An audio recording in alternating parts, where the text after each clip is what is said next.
ஓம் சாந்தி. 2/10/2025 வியாழக்கிழமை. வாணி தரும் வசந்தம். இனிமையான குழந்தைகளே, அனைத்திலும் இனிமையான வார்த்தை பாபா என்பதாகும். உங்களுடைய வாயிலிருந்து பாபா பாபா என்பது வந்தபடியே இருக்க வேண்டும். அனைவருக்கும் சிவ தந்தையின் அறிமுகத்தை கொடுத்து கொண்டே இருங்கள். சத்திய யுகத்தில் மனிதர்கள் மட்டும் அல்ல, எந்த விலங்குகள் கூட நோய்வாய்ப்படுவதில்லை.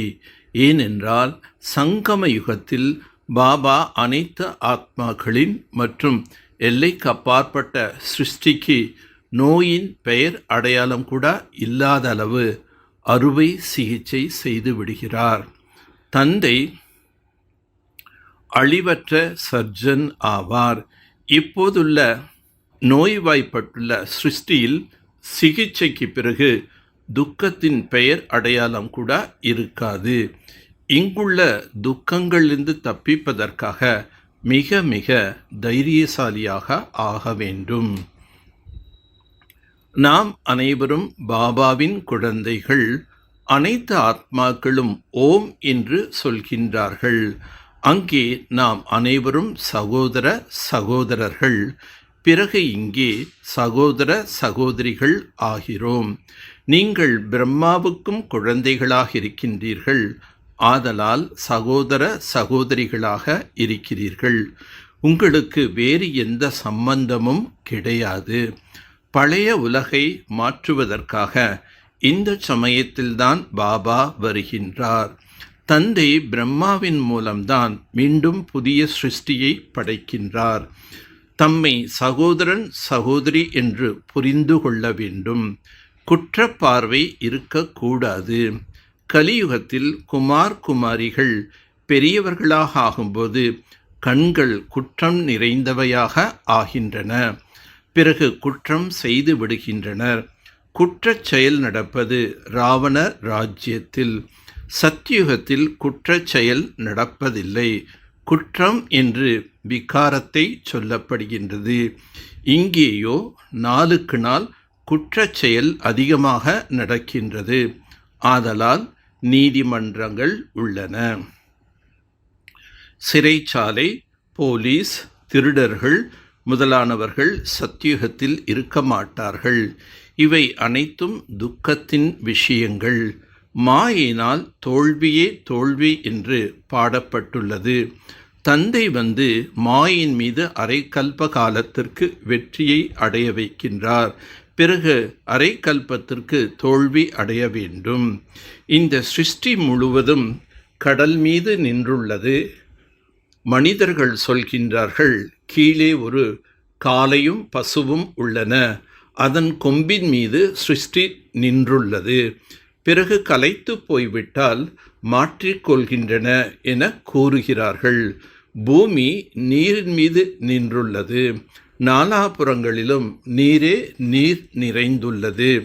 ஆகவே பசு காலை என்ற விஷயங்கள் எல்லாம் தவறான கட்டுக்கதைகள். நீங்கள் சிவ சக்திகளாக இருக்கிறீர்கள். உங்கள் கமல வாயிலிருந்து ஞான அமிர்தம் வெளிப்படுகின்றது. உங்களுடைய பெயரை புகழடைய செய்வதற்காக கௌமுக் என்று சொல்லிவிட்டனர். ஞான அமிர்தம் குடித்தால் பிறகு விஷத்தை குடிக்க முடியாது. அமிர்தம் குடிப்பதன் மூலம் நீங்கள் தேவதைகளாக ஆகிறீர்கள். அசுரர்கள் தேவர்களாக ஆக்குவதற்காக இப்போது தந்தை வந்திருக்கின்றார். நீங்கள் இப்போது தெய்வீக சம்பிரதாயமாக ஆகிக்கொண்டே இருக்கின்றீர்கள். இப்போது இந்த முழு அசுத்தமான சிருஷ்டிக்கும் ஆப்ரேஷன் நடக்க உள்ளது. நான் வந்து அனைவருக்கும் ஆப்ரேஷன் செய்கிறேன் என்று பாபா கூறுகின்றார். முழு சிருஷ்டியும் நோயாளியாக உள்ளது. அழிவற்ற சர்ஜன் என்பது தந்தையின் பெயராகும். பாபா எவ்வளோ பெரிய சர்ஜனாக இருக்கின்றார். ஆத்மாக்களுக்கு ஆப்ரேஷன் செய்கின்றார். எல்லைக்கு அப்பாற்பட்ட சிருஷ்டிக்கு ஆப்ரேஷன் செய்கின்றார். இன்று சத்குருவாரம். எப்போதும் சத்தியத்தை உரைக்க வேண்டும். என சத்தியமான தந்தை நமக்கு கிடைத்துள்ளார். தந்தையை தவிர சத்தியமான கதையை யாரும் சொல்ல முடியாது. விநாசம் ஆவதற்கு நேரம் எடுக்கும் என்பதை புரிந்துள்ளீர்கள். எவ்வளோ பெரிய உலகம், எத்தனை எண்ணற்ற வீடுகள் முதலானவை விழுந்து அழியப் போகின்றன. நிலநடுக்கத்தில் எவ்வளோ நஷ்டம் ஏற்படுகின்றது, எத்தனை பேர் இறக்கின்றார்கள். சத்தியுகத்தில் டெல்லி அளவுக்கு ஒவ்வொரு வீடு நிலமும் அமையப் போகின்றது. இனிமையான நதிகளின் மீது உங்களுடைய ராஜ்யம் நடக்கப் போகின்றது. அங்குள்ள பழங்களும் பூக்களும் எவ்வளோ பெரியதாக இருக்கின்றன என்று சாட்சாத்காரம் செய்துள்ளீர்கள். நீங்கள் சோமபானம் அறிந்து வருகிறீர்கள். இப்போது இருக்கும் கோடிக்கணக்கானவர்கள் எங்கே? அங்கே இருக்கும் 9 லட்சம் பேர் எங்கே? மேலும் அனைத்தும் உங்களுடையதாக இருக்கும். யாரும் நம்மிடமிருந்து பறிக்க முடியாத ராஜ்யத்தை தந்தை தருகிறார். வானம் பூமி என அனைத்தின் எஜமானர்களாக நீங்கள் இருக்கப் போகிறீர்கள். நீங்கள் இப்போது முள்ளிலிருந்து தங்க மலர்களாக மாறிக்கொண்டே இருக்கின்றீர்கள். தந்தை வந்திருக்கின்றார், உங்களை மலர்களாக மாற்றுகின்றார். சத்தியமானவருடன் திரும்பிச் செல்ல வேண்டும். ஆதலால் சத்தியமானவராக இருக்க வேண்டும். ஒருபொழுதும் பொய் சொல்லக்கூடாது. நாம் பிரம்ம பாபாவின் குழந்தைகள், ஒருவருக்கொருவர் சகோதர சகோதரிகள். ஆதலால் எந்த குற்றச் செயலும் செய்யக்கூடாது.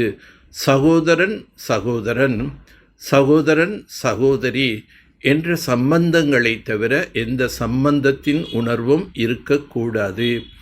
நினைவுடைய சக்தி மூலமாக தனது அல்லது மற்றவர்களின் உயர்ந்த புருஷார்த்தத்தின் விதியை அறிந்து கொள்ளக்கூடிய மாஸ்டர் திரிகாலதர்ஷி ஆகுக.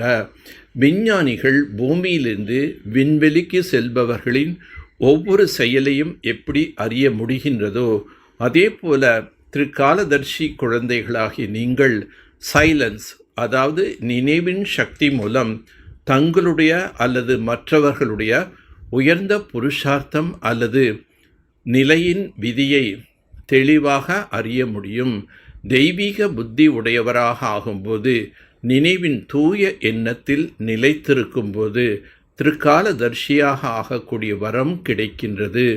மற்றும் புதிய புதிய திட்டங்கள் நடைமுறைக்கு கொண்டு வர தானாகவே உங்களுக்கு டச் ஆகின்றது.